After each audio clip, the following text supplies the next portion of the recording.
ચોટીલા નાયબ કલેક્ટરના અધ્યક્ષ સ્થાને ધાંગધ્રા તાલુકા કક્ષાનો સ્વાગત કાર્યક્રમ યોજાયો. ચોટીલા નાયબ કલેક્ટરના અધ્યક્ષ સ્થાને ધાંગધ્રા તાલુકા કક્ષાનો સ્વાગત કાર્યક્રમ યોજાયો.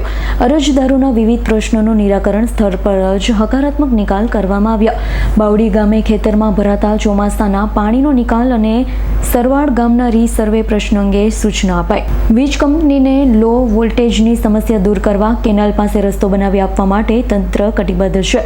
ગોચર જમીન પરથી દબાણો હટાવવા જમીન માપણીની ભૂલ સુધારવા અંગે લેવાયો નિર્ણય. ગોચર દબાણ જમીન રીસર્વે અને લો વીજ પાવર સહિતના પ્રશ્નો અંગે સંબંધિત અધિકારીઓને સૂચનો અપાયા. તાલુકા કક્ષાના સ્વાગત કાર્યક્રમમાં અરજદારોના પ્રશ્નોનું તાત્કાલિક નિરાકરણ કરવા માટે નાયબ કલેક્ટર એચ.ટી. મકવાણાએ સંબંધિત અધિકારીઓને આપ્યા આદેશ. વિક્રમસિંહ જાડેજાનો રિપોર્ટ S9 ન્યૂઝ ચોટીલા.